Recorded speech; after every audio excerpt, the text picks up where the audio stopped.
No, it's incredible because while they try to paint Ahmaud Arbery as some sort of savage, right? Let's talk about who the real savages are here. I would argue the real savages in this country, not just this trial, not just this case, but in this country, are the people who prioritize private property and protecting private property over protecting human lives. There's no evidence that Ahmaud Arbery engaged in any type of criminal activity or that he burglarized a house that was under construction. No evidence whatsoever. But even if there was evidence, who cares? That justifies shooting and killing people because of precious material items, really? I would argue that's the savage behavior. Savages don't value human lives. That's what savages are.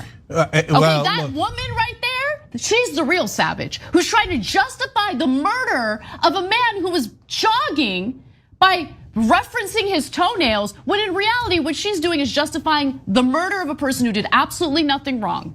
Absolutely nothing wrong. And I mean, I don't know, since we're just picking on random things to justify murdering people, I don't like that suit she's wearing. Look at that ugly suit she's wearing. Yeah, I don't know. Well, how would you guys feel about that woman walking into your house wearing that ugly ass suit? Not even your house, your neighborhood. If she's walking in the neighborhood. I would not want to see her walking on the sidewalk in front of my home wearing that ugly suit. And if she doesn't have a pedicure, I mean, she looks like a savage. Now, you don't want to turn her into a victim. Look, guys, we don't want any of that. We don't want any of that. We don't want lawlessness. We don't want chaos. But we're tired We're tired of right-wing terrorism that has been done in this country for centuries. Look, I don't want to, when they attack black people after they've been murdered, when they did absolutely nothing wrong, you're pushing us to the limit. And what do I mean by that? You're asking us to talk about history, the history of the South. This is in Georgia. What happened in Georgia? There were savages in Georgia. It was the ancestors of the white right-wingers. They were absolute savages. They murdered people, they lynched people, they raped people, they enslaved people. They took babies from their mothers and sold them as property. You want to talk about savages? Your ancestors were the biggest savages the world has ever seen. So don't you dare call a black man a savage after you murdered him. Don't you dare do that. I'm so sick of African Americans being called violent when the world's worst violence was done to them, not by them, to them, not by them. For God's sake, you want to do racist stereotypes? If it fit anywhere, and it doesn't, but if it fit anywhere, it would certainly fit white right-wingers in the South, who has hundreds of years of history of being savages. Savages.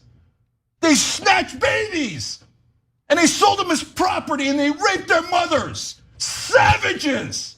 That's what they were. You want to talk about stereotypes? Screw all of you who still defend that Confederacy, that monstrosity. Anyone who defends that is a barbaric savage. That's why they don't want to teach American history in public schools. That's why there's been a strong orchestrated effort to prevent the teaching of anything that you just mentioned right now.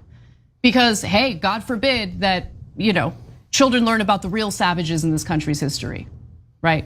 Let's go ahead and dehumanize people over their toenails, but let's also erase the part of our history that, yes, is dark, that's awful, but is the truth. You know what white right-wingers did in the South? And they did this for hundreds of years.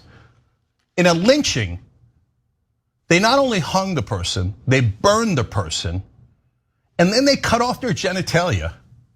And in the midst of doing all this, I swear to God, you could look it up in the history books. They had a picnic around the body.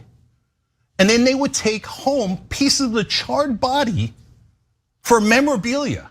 They would have the kids, their kids, go pick pieces of the body off. And then after they did all of that, they had the temerity to call black people violent. No, no more, no more. You don't ever get to call a black person violent. You don't ever get to do that. So if you're a white right-winger in the South, don't cry about, oh no, my beloved ancestors. Your ancestors were not beloved. They weren't. They were monsters. So I said it because it's true. How you react to that is up to you. You can say, hey, that was terrible. They shouldn't have done that. Let's get better. Or you can say, I kind of love that history. That proves you are just as racist.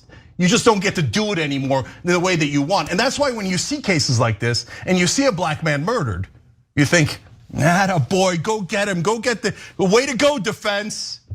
So that's the right wing in this country. And I'm sick of babying them. Oh my God, did we hurt your feelings? I don't care about hurting your feelings. You guys have done racist stereotypes against every minority my entire life. My entire life, all I've ever dealt with is your stupid racist stereotypes, and we're all sick of it.